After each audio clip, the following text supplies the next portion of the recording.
1. 마음이 지치는 시대. 왜 우리는 이제 사람이 버거운가? 혹시 이런 순간이 있지 않으셨습니까? 저녁 무렵 거실 소파에 힘없이 기대 앉아 있는데 탁자 위에서 스마트폰이 진동합니다. 화면을 봅니다. 아는 이름입니다.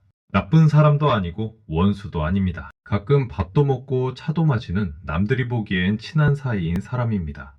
그런데 손이 선뜻 나가질 않습니다. 반가움보다는 왠지 모를 묵직한 돌덩이가 가슴 한복판에 턱 하고 얹히는 기분. 아, 전화를 받으면 또 한참 이야기를 들어줘야겠지? 또 그 하소연을, 그 자랑을, 혹은 그 의미 없는 말들을 받아쳐줘야겠지. 결국 당신은 조용히 전화기를 뒤집어 놓습니다. 진동 소리가 멈출 때까지 숨을 죽이고 기다립니다. 그리고 진동이 멈춘 뒤에야 비로소 안도의 한숨을 내쉬며 동시에 밀려오는 찝찝한 죄책감을 느낍니다. 내가 사람이 변했나? 내가 늙어서 옹졸해진 걸까? 옛날에는 사람 좋아하던 나였는데. 안녕하십니까? 오늘 하루 수많은 사람 틈바구니에서 당신의 마음은 안녕하셨습니까? 우리는 지금 참으로 기이한 시대를 살고 있습니다.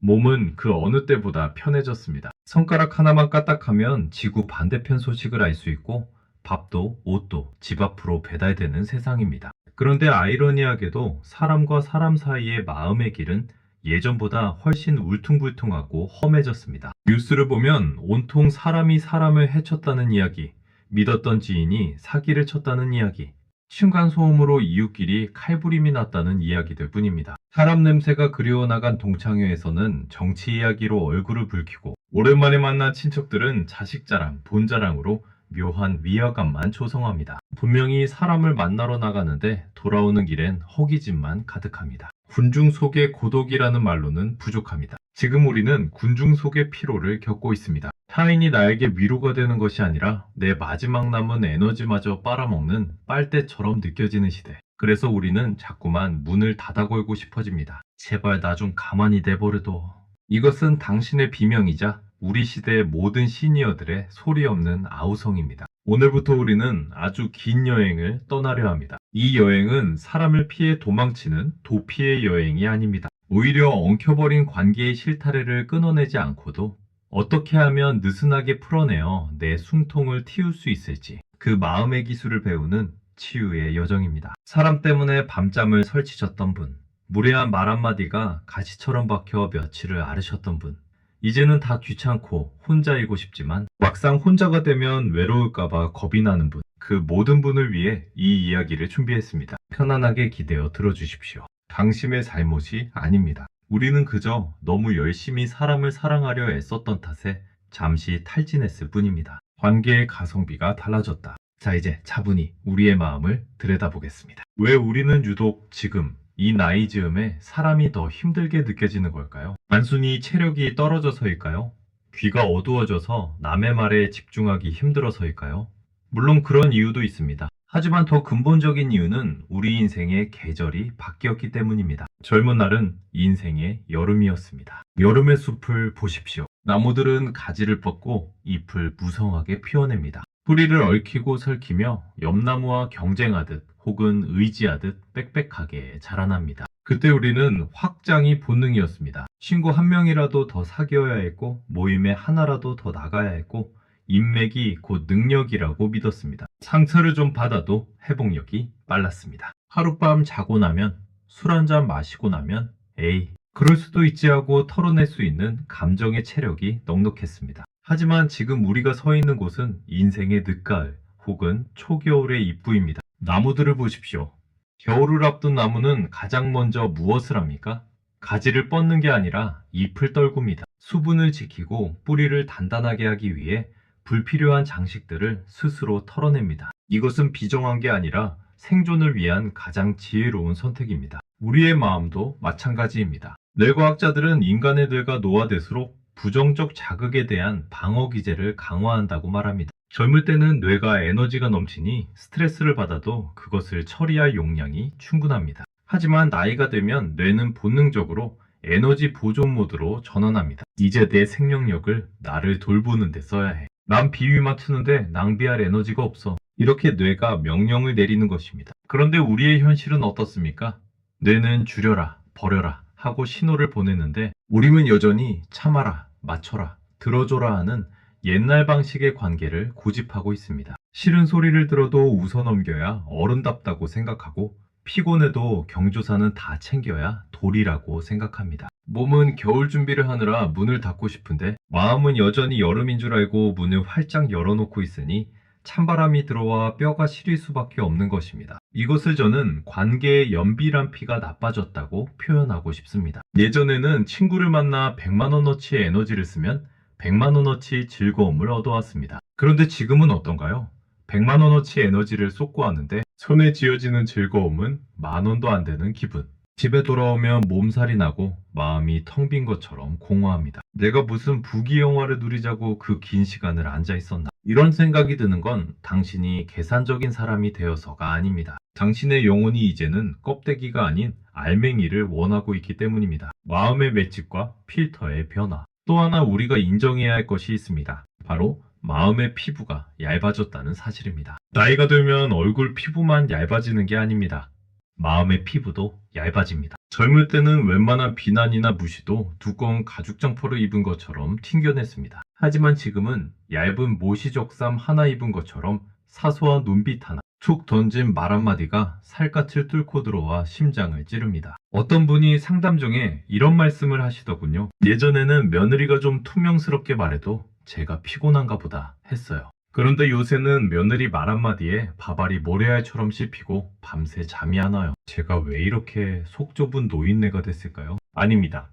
속이 좁아진 게 아닙니다. 그동안 당신이 너무 많이 참아왔기 때문입니다. 평생을 누군가의 아내로, 며느리로, 엄마로, 직장인으로 참을 잇는 자를 가슴에 수천 번 새기며 살아오느라 당신의 인내심 그릇에 금이 간 것입니다. 이제는 물 한 방울만 떨어져도 그릇이 깨질 것 같은 상태. 그것이 지금 당신의 마음입니다. 그런데도 세상은 당신에게 계속해서 너른 품을 요구합니다. 나이 든 사람이 그것도 이해 못해? 어른이 돼서 왜 그렇게 예민해? 이런 무언의 압박들이 당신을 더 구석으로 몰아넣고 있습니다. 심리학에서는 이를 자아고갈, 이고 디플리션이라고 부릅니다. 의지력이나 참을성도 근육처럼 쓰면 쓸수록 닳아버린다는 뜻입니다. 당신은 평생 관계의 근육을 혹사해왔습니다. 이제 그 근육이 파열 직전이라 비명을 지르는 것인데 우리는 그걸 성격이 나빠졌다고 오해하고 있는 것입니다. 지금 당신에게 필요한 것은 더 참는 노력이 아닙니다. 오히려 덜 참는 용기가 필요합니다. 아니, 정확히 말하면 무의미한 관계에 나를 갈아넣지 않겠다는 선언이 필요합니다. 우리는 지금 인정해야 합니다. 아, 나는 이제 예전처럼 모든 사람을 만족시킬 수 없다. 나는 이제 내 마음 하나 건사하기도 벅차다. 이 사실을 받아들이는 순간 역설적으로 마음의 숨통이 트이기 시작합니다. 내가 부족해서가 아니라 내 생의 주기가 변했음을 자연스럽게 받아들이는 것. 막연히 지는 것을 슬퍼만 할 게 아니라 이제 뿌리로 돌아갈 시간이구나 하고 끄덕이는 나무의 지혜가 필요한 시점입니다. 시대를 덮친 불신의 한계. 마지막으로 우리 탓이 아닌 시대의 탓도 분명히 있습니다. 우리가 젊었을 때는 이웃집 숟가락 개수까지 알았습니다. 문을 열어놓고 살아도 도둑 걱정 없었고 콩 한 쪽도 나눠 먹는 정증이라는 게 있었습니다. 사람이 사람을 믿는 것이 기본값이던 시대였습니다. 하지만 지금은 어떻습니까? 매일 접하는 뉴스는 우리에게 사람을 조심하라고 가르칩니다. 보이스피싱, 전세사기, 묻지마 범죄. 이런 소식들은 우리 마음속에 보이지 않는 불신의 안개를 깔아놓습니다. 새로운 사람을 만나면 반가움보다 경계심이 먼저 듭니다. 저 사람이 나한테 뭘 원하나? 나중에 뒤통수 치는 거 아니야? 끊임없이 의심의 레이더를 켜고 살아야 하니 사람 만나는 게 노동이 되어버렸습니다. 편의점 아르바이트생의 무표정한 얼굴, 식당 종업원의 퉁명스러운 말투. 이런 사소한 불친절들도 예전보다 더 크게 다가옵니다. 우리가 평생 지켜온 예의와 염치라는 가치가 무너지는 것을 목격하는 일은 생각보다 큰 정서적 고통을 줍니다. 세상이 왜 이렇게 삭막해졌나? 이 탄식은 단순히 옛날 타령이 아닙니다. 따뜻한 온기를 나누며 살아온 우리 세대가 느끼는 시대적 상실감입니다. 자, 여기까지 우리는 왜 지금 마음이 지치는가에 대해 짚어보았습니다. 내 인생의 계절이 바뀌었고 참을성 근육이 다 닳아버렸으며 세상마저 차가워졌다는 것. 이것은 팩트입니다. 바꿀 수 없는 현실입니다. 그렇다면 우리는 이대로 문을 걸어 잠그고 고립되어야 할까요? 아닙니다. 바람이 차가워졌다고 숨을 안 쉴 수는 없듯이 우리는 여전히 사람의 온기가 필요합니다. 다만 이제는 옷을 갈아입어야 할 때입니다. 젊은 날의 얇은 옷이 아니라 이 계절에 맞는 마음의 두꺼운 외투를 입어야 합니다. 그렇다면 도대체 우리 마음속 어떤 구조가 자꾸 상처를 만들어내는지 그 내면의 설계도를 뜯어보겠습니다. 상대가 던진 돌에 맞는 것이 아니라 내가 그 돌을 주워 내 가슴을 치고 있었던 것은 아닌지, 불교의 상장과 현대 심리학의 투사 프로젝션 개념을 통해 우리가 몰랐던 상처의 비밀을 아주 쉽게 풀어드리겠습니다. 잠시 물 한 모금 드시고 편안한 호흡으로 기다려 주십시오. 이야기는 계속됩니다. 마음이 상처받는 구조, 내가 만든 환영 환잉에 내가 베이다. 상처는 밖에서 날아오지 않는다. 우리는 흔히 이렇게 말합니다. 그 사람이 나한테 상처를 줬어. 그 친구 말 한마디가 비수처럼 꽂혔어. 마치 누군가 밖에서 돌멩이를 던져서 내 유리창이 깨진 것처럼 생각합니다. 물론 개 중에는 정말로 악의를 가지고 돌을 던지는 사람도 있습니다. 하지만 곰곰이 한번 생각해 보십시오. 우리가 밤잠을 설치며 괴로워하는 대부분의 상처는 상대방이 작정하고 나를 해치려던 순간보다는 내가 기대했던 모습과 그 사람의 실제 모습이 어긋나는 순간에 발생합니다. 믿었던 친구가 내 험담을 했을 때, 자식이 내 생일을 깜빡했을 때, 배우자가 무심한 표정으로 밥만 먹을 때, 우리는 분노하고 슬퍼합니다. 그런데 냉정하게 보면 그 친구는 원래 입이 좀 가벼운 사람이었을지도 모릅니다. 그 자식은 원래 좀 덤벙대고 재살기 바쁜 아이였을지도 모릅니다. 그 배우자는 원래 살가운 표현을 못하는 무뚝뚝한 사람이었을지도 모릅니다. 그들은 그저 그들대로 살고 있었을 뿐인데 왜 우리는 배신감을 느낄까요? 그것은 우리가 그 사람을 있는 그대로 본 것이 아니라 내가 보고 싶은 대로 편집한 이미지를 그 사람에게 더 씌워놓고 있었기 때문입니다. 그리고 그 이미지가 깨지는 순간 우리는 그 깨진 파편에 마음을 베입니다. 즉 엄밀히 말하면 그 사람이 나를 찌른 게 아니라 내가 만든 환영 화해잉이 깨지면서 나를 찌른 것입니다. 오늘 이 시간에는 그 아픈 구조를 들여다보아야 합니다. 이것은 다 내 탓이다 라고 자책하라는 말이 아닙니다. 상처의 주인이 상대가 아니라 나임을 알게 될 때 비로소 그 상처를 치유할 열쇠도 내가 쥘 수 있기 때문입니다. 마음이라는 극장의 시나리오 작가, 심리학적으로 보면 인간관계는 거대한 연극 무대와 같습니다. 그리고 놀랍게도 내 인생이라는 연극의 시나리오 작가는 바로 나 자신입니다. 우리는 무의식 중에 주변 사람들에게 배역을 나누어 줍니다. 자식에게는 효자라는 배역을 줍니다. 너는 내가 힘들 때 알아서 전화도 하고 내 노고를 알아주는 살가운 아들이어야 해. 친구에게는 지음지인이라는 배역을 줍니다. 너는 내가 개떡같이 말해도 찰떡같이 알아듣고 무조건 내 편을 들어줘야 해.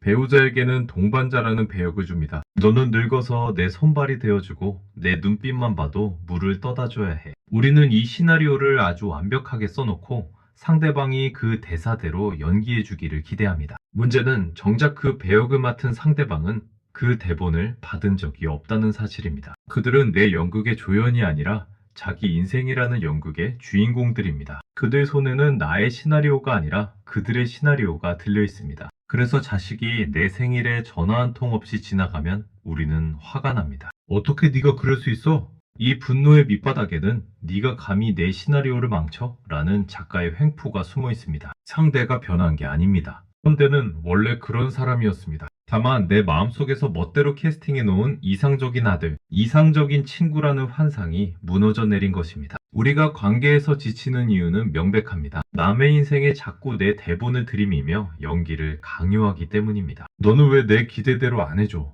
이 외침이 메아리쳐 돌아와 나를 때립니다. 상대방은 영문도 모른 채 답답해하고 나는 내 뜻대로 안 되는 관계에 절망합니다. 이제 그 낡은 대본을 덮어야 할 때입니다. 상대를 내 마음대로 연출하려는 욕심을 내려놓고 그저 객석에 앉아 그 사람의 연기를 지켜보는 관객이 되어야 합니다. 아, 저 사람은 저 상황에서 저런 대사를 하는구나. 저 친구는 위로를 할 줄 모르는 캐릭터구나. 이렇게 바라보면 실망할 일이 없습니다. 기대가 없으면 배신도 없는 법입니다. 깨진 컵을 보듯 사람을 보라. 불교에는 상장이라는 개념이 있습니다. 우리가 눈으로 보는 것은 실체가 아니라 내 마음이 만들어낸 껍데기, 즉 이미지라는 뜻입니다. 우리는 사람을 사랑하는 게 아니라 내가 만든 그 사람의 상을 사랑할 때가 많습니다. 옛 스승들은 이런 비유를 들었습니다. 아끼던 찻잔이 있습니다. 너무나 귀하고 예쁜 찻잔이라 매일 닦고 애지중지합니다. 그러다 실수로 그 찻잔을 깨뜨리면 하늘이 무너지는 것 같고 화가 나서 견딜 수가 없습니다. 하지만 지혜로운 사람은 그 찻잔을 처음 볼 때부터 이 찻잔은 이미 깨져 있다고 생각합니다. 모든 물건은 언젠가 깨지기 마련이고 지금 내 손에 온전한 모양으로 있는 것은 잠시 인연이 닿았을 뿐이라고 여기는 것입니다. 그래서 찻잔이 깨져도 올 것이 왔구나. 그동안 잘 썼다 하며 담담히 보내줄 수 있습니다. 사람 관계도 이와 같습니다.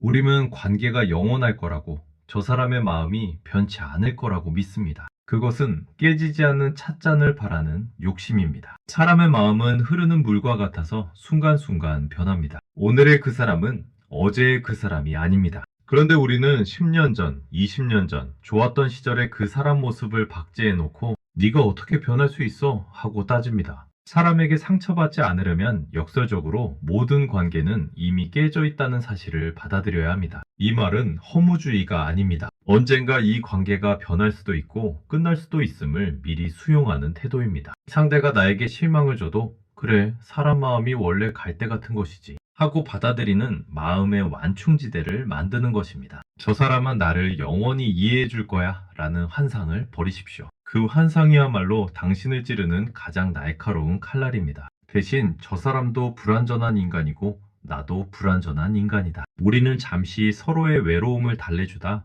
가는 여행자일 뿐이다 라고 생각하십시오. 그럴 때 비로소 상대를 향한 집착이 사라지고 있는 그대로의 그 사람을 연민의 눈으로 바라볼 수 있게 됩니다. 내 안의 그림자, 투사, 프로젝션. 마지막으로 아주 내밀한 심리 하나를 건드려 보겠습니다. 혹시 유독 꼴보기 싫은 사람이 있으십니까?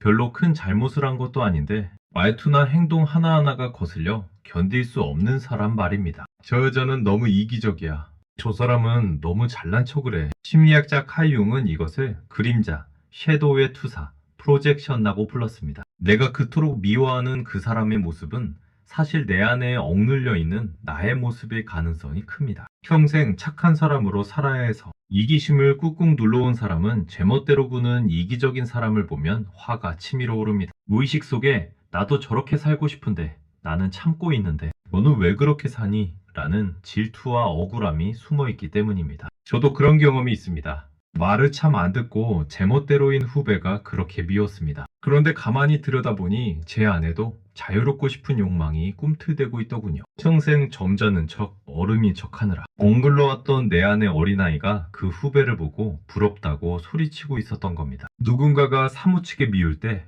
한번 가슴에 손을 얹고 물어보십시오. 저 사람의 저 모습이 혹시 내가 그토록 감추고 싶었던 내 모습은 아닐까? 이 질문을 던지는 순간 미움의 화살이 툭 꺾입니다. 그리고 상대를 향한 분노가 나 자신을 향한 연민으로 바뀝니다. 아이고, 내가 저렇게 자유롭게 살고 싶었구나. 내가 참 많이 억누르고 살았구나. 상대가 미운 게 아니라 내 안에 해결되지 않은 숙제가 그 사람이라는 거울에 비친 것뿐입니다. 이걸 깨닫고 나면 그 밉던 사람이 조금은 다르게 보입니다. 나를 괴롭히는 악당이 아니라 내 무의식을 비춰주는 고마운 선생으로 보이기 시작합니다. 자, 이렇게 마음의 껍질을 한꺼풀 벗겨보았습니다. 조금 아프셨을지도 모르겠습니다. 다 내 탓이라는 거야? 하고 서운하셨을지도 모릅니다. 하지만 다시 한번 말씀드립니다. 이것은 당신 잘못이 아닙니다. 우리가 그렇게 배웠기 때문입니다. 사람을 믿어야 한다고, 기대에 부응해야 한다고, 관계는 영원해야 한다고 잘못 배웠기 때문입니다. 이제 그 잘못된 배움의 끈을 놓아주자는 겁니다. 내가 쓴 갑분을 찢어버리십시오.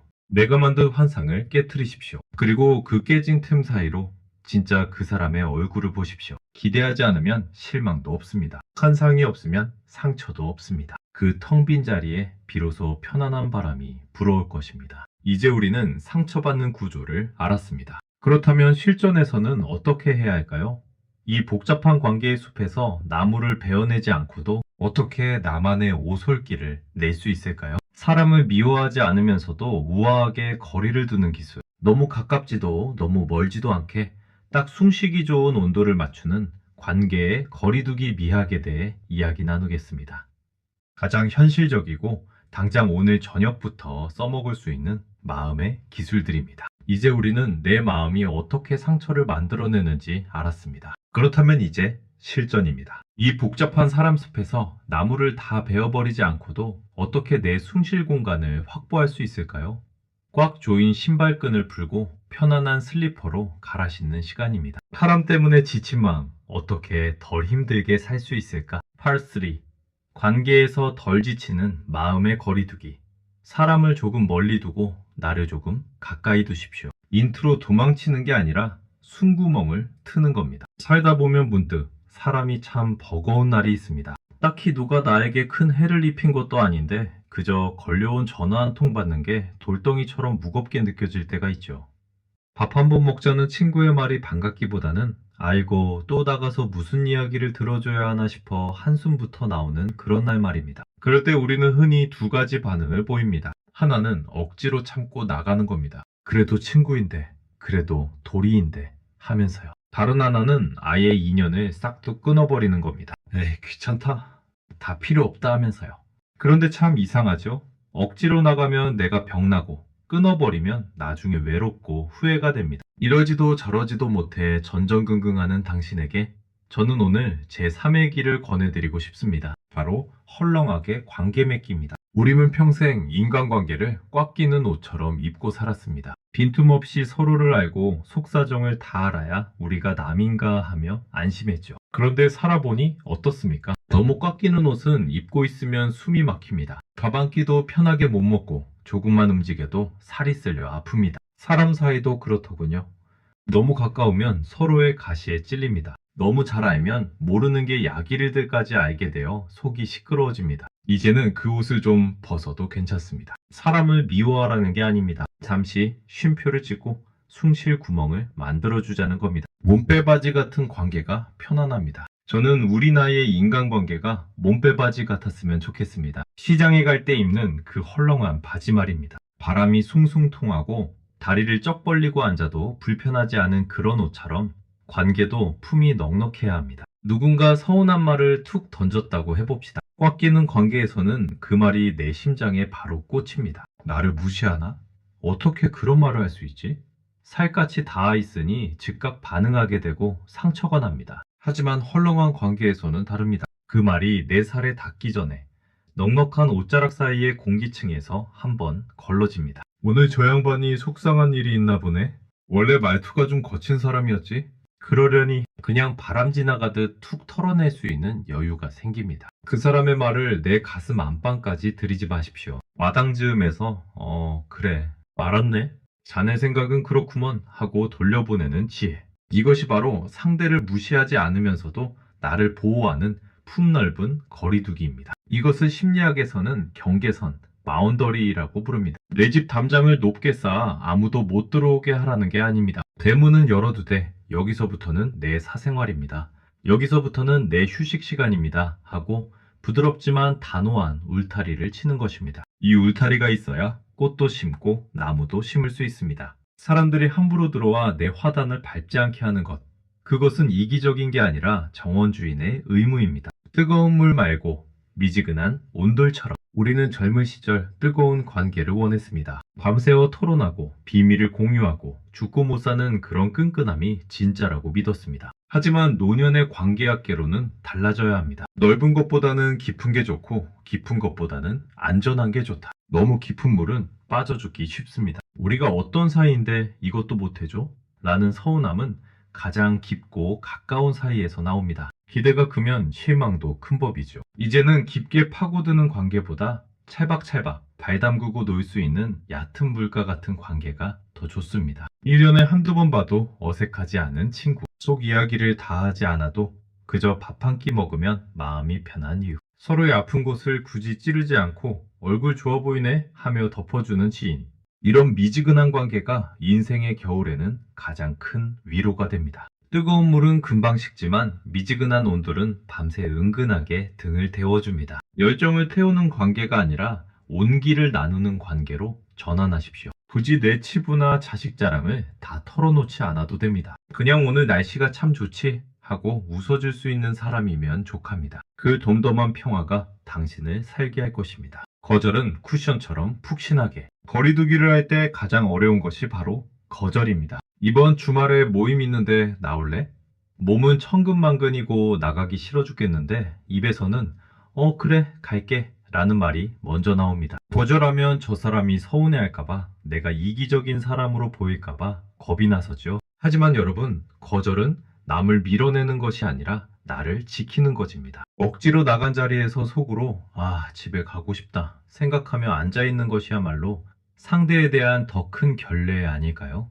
차라리 솔직하게 거절하고 컨디션 좋을 때 웃으며 만나는 게 낫습니다. 거절할 때는 딱딱한 벽돌처럼 하지 말고 쿠션처럼 푹신하게 하십시오. 싫어, 안 가라고 하면 상대도 아픕니다. 대신 주어를 너가 아닌 나로 바꾸십시오. 네가 부르는 게 싫어가 아니라 내가 요즘 체력이 달려서 좀 쉬어야겠어 라고 말입니다. 마음은 굴뚝 같은데 의사가 좀 쉬라고 하네. 자네 보고 싶은 마음은 큰데 오늘은 내가 몸이 영 아니야. 다음에 웃으면서 보세. 이렇게 나의 사정과 상태를 핑계로 대십시오. 이것은 비겁한 변명이 아닙니다. 관계를 깨트리지 않으면서 내 공간을 확보하는 쿠션 언어입니다. 진짜 당신을 아끼는 친구라면 당신의 거절에 서운해하기보다 그래, 몸조리 잘해라 하고 걱정해 줄 것입니다. 만약 거절했다고 화를 내거나 떠나는 사람이라면 그건 당신의 친구가 아니라 당신의 에너지를 갉아먹으려 했던 사람일 뿐입니다. 그런 사람은 자연스럽게 멀어지게 두는 것이 오히려 복후입니다. 손님으로 대접하고 보내주십시오. 마지막으로 사람을 대하는 마음가짐을 게스트하우스 주인처럼 가져보시길 권합니다. 인생은 긴 여인숙과 같습니다. 수많은 사람이 내 인생이라는 여인숙에 투숙하러 옵니다. 어떤 손님은 하룻밤 자고 가고 어떤 손님 배우자는 평생을 묵다 갑니다. 어떤 손님 자식은 20년쯤 묵다가 제 갈 길을 떠납니다. 우리가 괴로운 이유는 떠나는 손님을 바짓가랑이 붙잡고 늘어지거나 방을 엉망으로 만든 손님을 쫓아가서 욕을 하려 하기 때문입니다. 주인의 역할은 그저 방을 따뜻하게 데워놓고 오는 손님 반갑게 맞이하고 가는 손님 조심히 가라고 배웅하는 것까지입니다. 그 손님이 나가서 어떻게 살든 다시 오든 말든 그건 주인의 몫이 아닙니다. 누군가 당신의 마음을 어지럽히고 떠났습니까? 화내지 마십시오. 그냥 매너 없는 손님이 다녀갔네 하고 청소 한번 싹 하고 잊으십시오. 누군가 연락이 뜸해졌습니까? 서운해하지 마십시오. 그 손님은 다른 여인숙이 더 마음에 들었나 보네 하고 보내주십시오. 빈 방은 또 다른 좋은 손님으로 채워질 것입니다. 아니, 손님이 없으면 어떻습니까?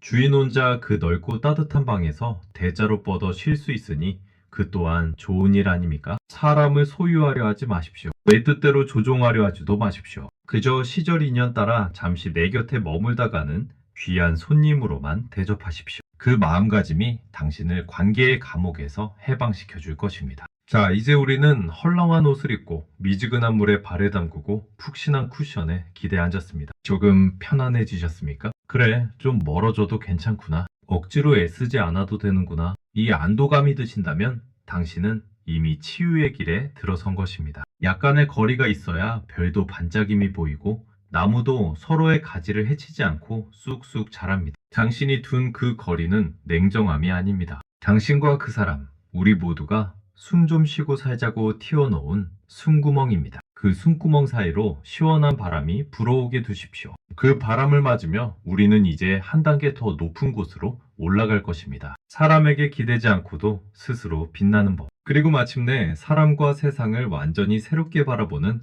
진짜 어른의 철학을 만나러 갈 시간입니다. 노장 라오장의 물 흐르는 지혜와 현대 심리학을 엮어 세상의 풍파에도 흔들리지 않는 마음의 중심을 잡는 법을 이야기하겠습니다. 이제 우리는 마음의 짐을 내려놓고 빈배처럼 가볍게 떠가는 법을 배웠습니다. 마지막 파트에서는 이 모든 지혜를 모아 남은 인생을 흔들리지 않는 평온 속에서 살아가는 구체적인 마음가짐을 이야기합니다. 그리고 긴 여행을 마치는 당신의 어깨를 토닥이는 감동적인 마무리로 끝맺겠습니다. 끝까지 편안하게 함께 해주십시오. 사람 때문에 지친 마음, 어떻게 덜 힘들게 살 수 있을까? 평온하게 사람을 대하는 마음의 힘, 들었다 놓는 관계의 기술, 엔딩. 이제 가방을 내려놓을 시간입니다. 긴 여행을 하고 집으로 돌아온 기분이 어떠십니까? 처음 이 이야기를 시작할 때 당신의 마음은 사람에 대한 피로와 서운함으로 꽉 차 있었습니다. 마치 돌멩이가 가득 든 배낭을 메고 산을 오르는 사람처럼 숨이 가빴지요. 우리는 그 배낭 속에 무엇이 들어있는지 하나씩 꺼내보았습니다. 기대라는 돌멩이, 서운함이라는 돌멩이,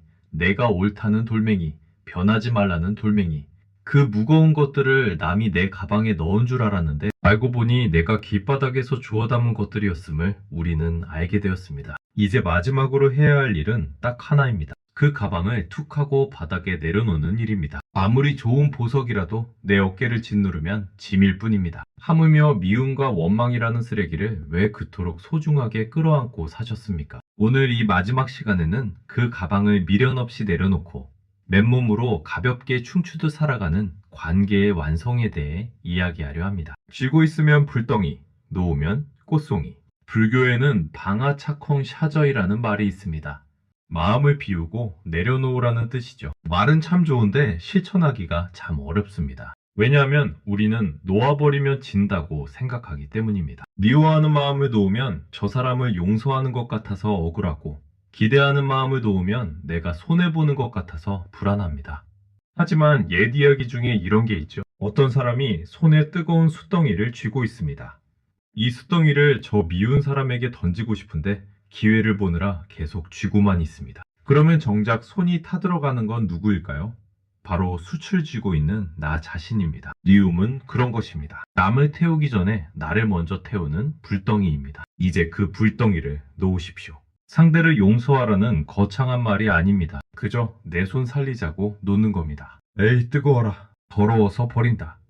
하고 툭 떨어뜨리십시오. 그 순간 화끈거리던 손바닥에 시원한 바람이 닿을 것입니다. 관계를 들었다 놓았다 하는 기술이 필요합니다. 사람을 만나 웃고 떠들 때는 즐겁게 드십시오. 하지만 헤어지고 돌아서면 그 즉시 놓으십시오. 그 사람이 했던 말, 그 사람의 표정, 섭섭했던 일들을 집까지 들고 오지 마십시오. 현관문 밖에서 신발 털듯이 탁탁 털어버리고 집 안에는 당신의 맑은 영혼만 들어가야 합니다. 기억을 붙잡지 않는 것, 감정을 되새김질하지 않는 것. 이것이 나이 들어서도 마음을 청춘처럼 유지하는 비결입니다. 둔감한 것이 가장 강한 것입니다. 평온한 관계를 위해 꼭 필요한 능력이 하나 있습니다. 바로 둔감력, 요간닉입니다. 예민한 것이 지성이던 시대는 지났습니다. 노년에는 좀 무디고 둔한 것이 최고의 지성입니다. 누가 내 험담을 했다는 소리가 들려와도 그래?